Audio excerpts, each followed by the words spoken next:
So today I've stopped off in the small Scottish village up the Highlands of Scotland, Dalwhinnie. This is a really small village, really quite remote, on the west of the Cairngorms National Park. It also sits at the head of Loch Ericht, which you'll see on the sign. So I might do a walk down to the loch and then go through the village.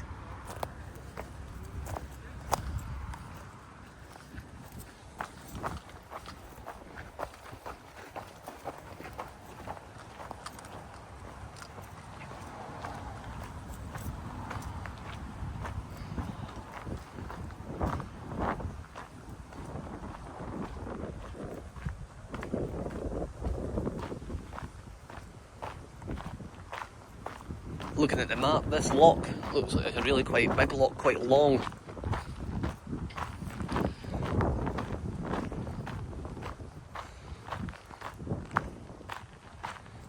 I've not got the drone with me, unfortunately, today. It's been a bit windy as well. I probably would maybe manage in this, but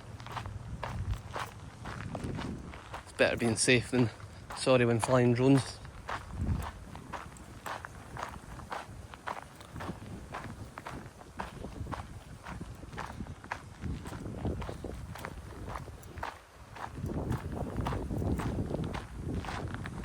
I'm quite fortunate right now to be able to highlight different walkways and things in these places around Scotland because of my current jobs allowing me to travel all over different parts of the country. So I just work around and fit in walks and things in between. Especially when you're driving different parts of the country as well, you've got a lot of sitting down, so it's good to try and keep active and get a walk in.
There's a sign saying if you're doing fishing, you have to get a permit.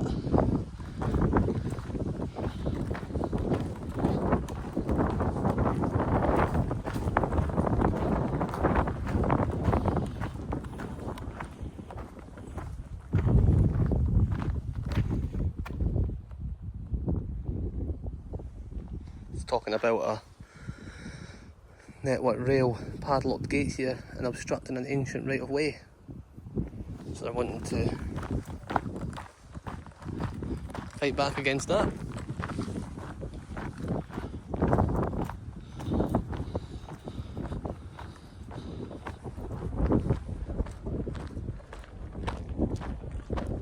What I like about places like this is you're you get a very remote feeling because you pretty much are. And you're right off routes that easily connect these places. Like for example, if you come by car, it's just the A9, which is the main road right up from Perth to Inverness, which they're currently dualling at the moment.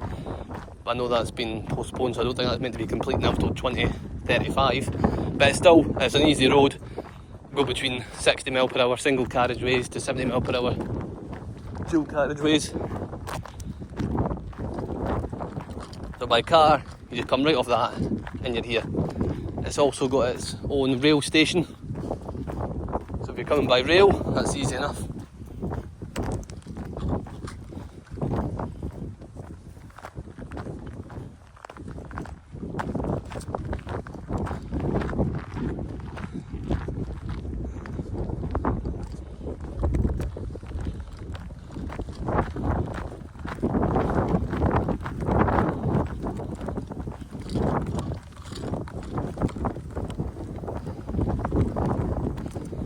Dalwhinnie Dam.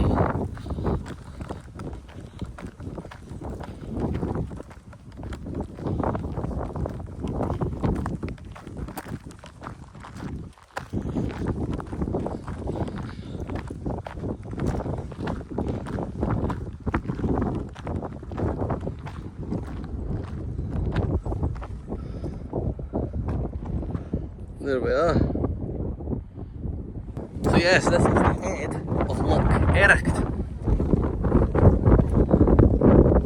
which I've been doing some research about this place and some facts about Dalwhinnie as well, which I'll get to when I'm back in the town, well, the village. And Loch Ericht is one of Scotland's largest freshwater lochs.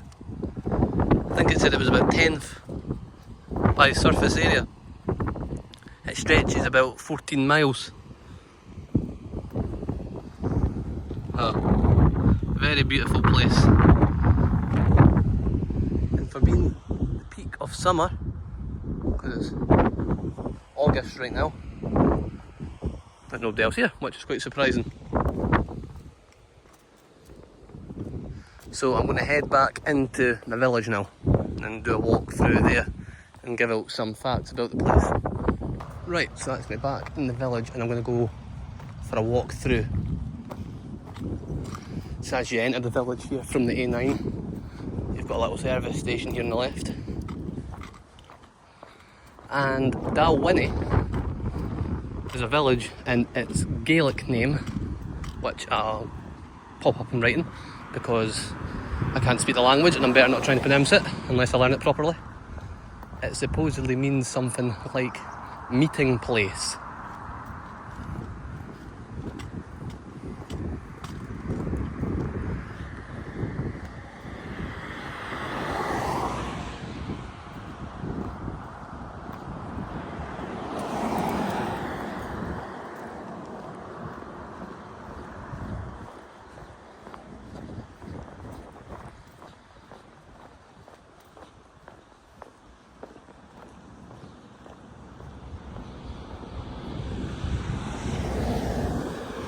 And I know it's quite high, this village. It sits at an elevation of about 351 metres.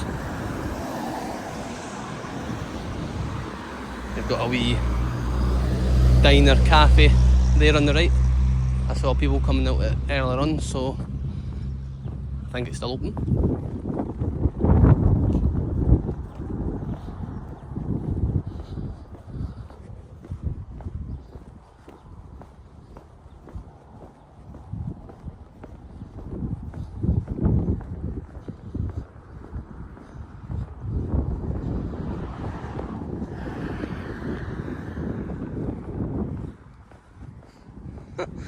And a wee sign there saying Dalwhinnie, twinned with Las Vegas.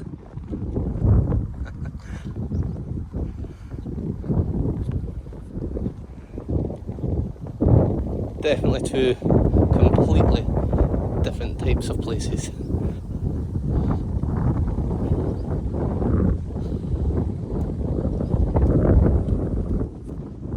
So its Gaelic name, meaning meeting place, is because this village, historically, it sat as the ancient meeting place of cattle drovers, the crossroads.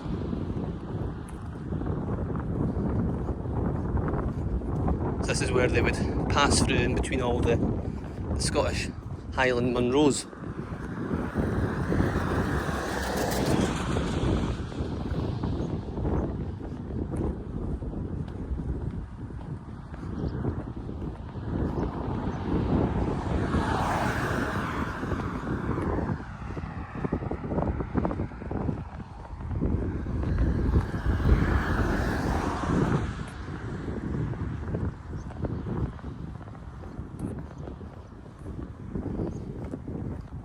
This place also is one of the coldest places in the United Kingdom, and it also has records for that in several months of the year, recording the lowest temperature at that time.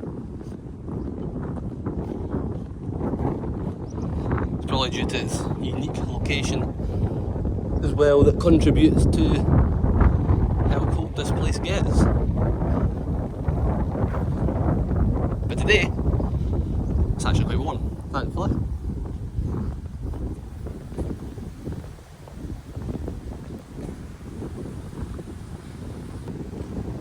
Going back to the cattle droving routes, this is where they would pause before they would go through the pass of Drumocta towards the markets.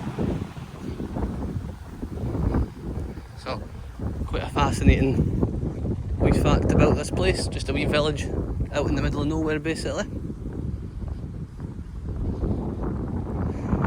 And as we get further up, we should approach the Dalwhinnie distillery. I'll talk about that a little more when we get there.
Ducklings crossing.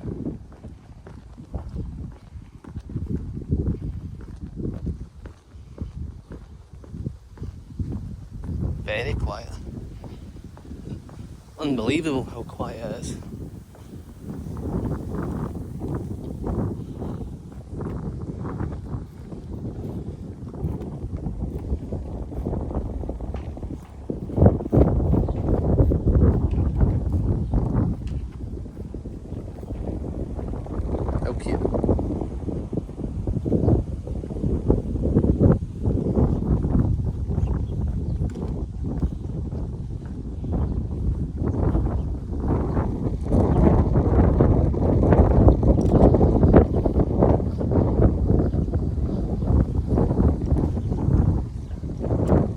So a lot of people will use the roads here as well as a place to pass through, as you can come off the A9 here and then pass through here, which takes you on towards places like Fort William.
That looks like the local war memorial.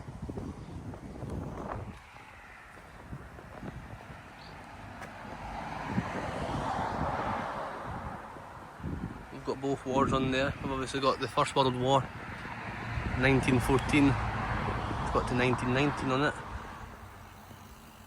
and 1939 to 1945 for the Second World War.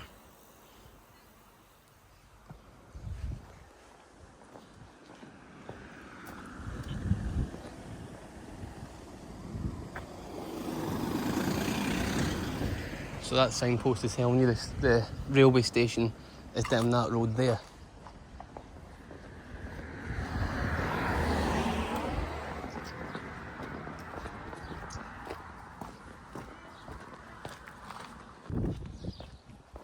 So if you're visiting here as well, this place is good for people who are wanting to come and climb Munros. As it says online that this place offers access, so it's a good place to be based if you want access to around 15 different Munros. So obviously you get people who visit Munros to tick off as many as they can, or just to come along and do different ones. So it's a good place if you're wanting to do 15 different ones.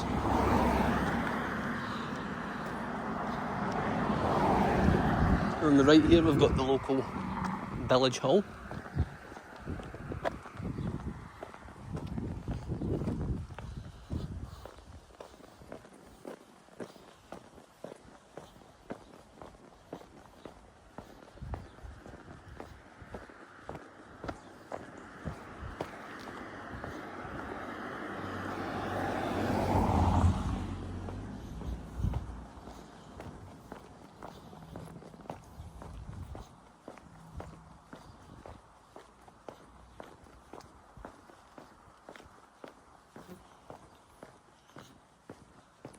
I'm quite glad I've picked today to come, considering it's meant to be one of the coldest places in the UK. It said around 6.6 degrees or something is the average temperature. And that'll be in Celsius.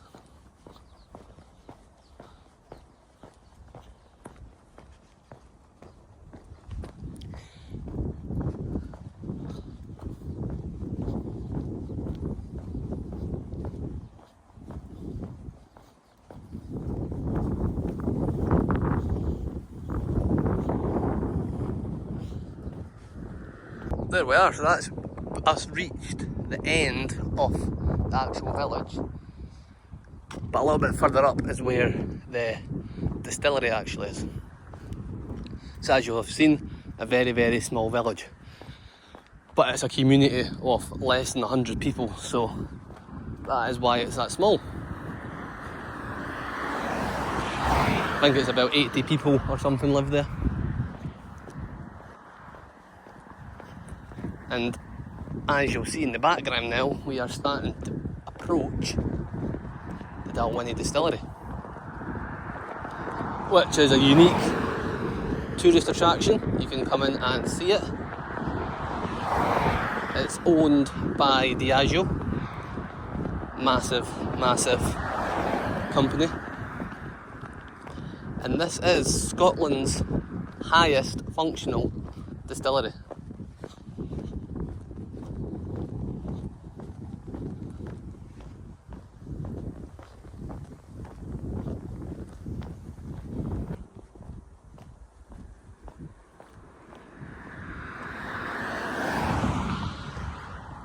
So the distillery was originally called the Strathspey Distillery, but shortly after opening it was renamed the Dalwhinnie Distillery.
personally, it's something I've never really got into is whiskey.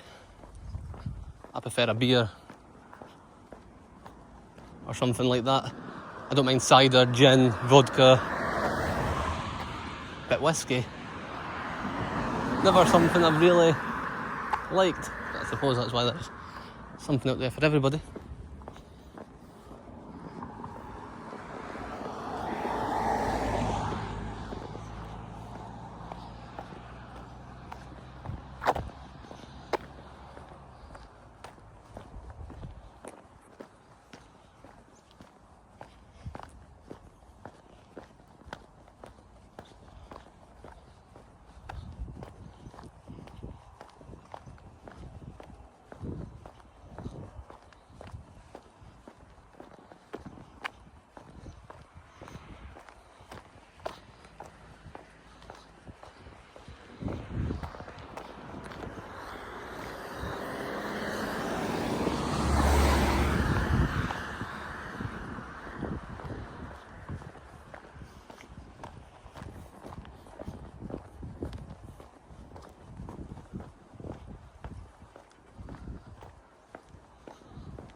And there we are.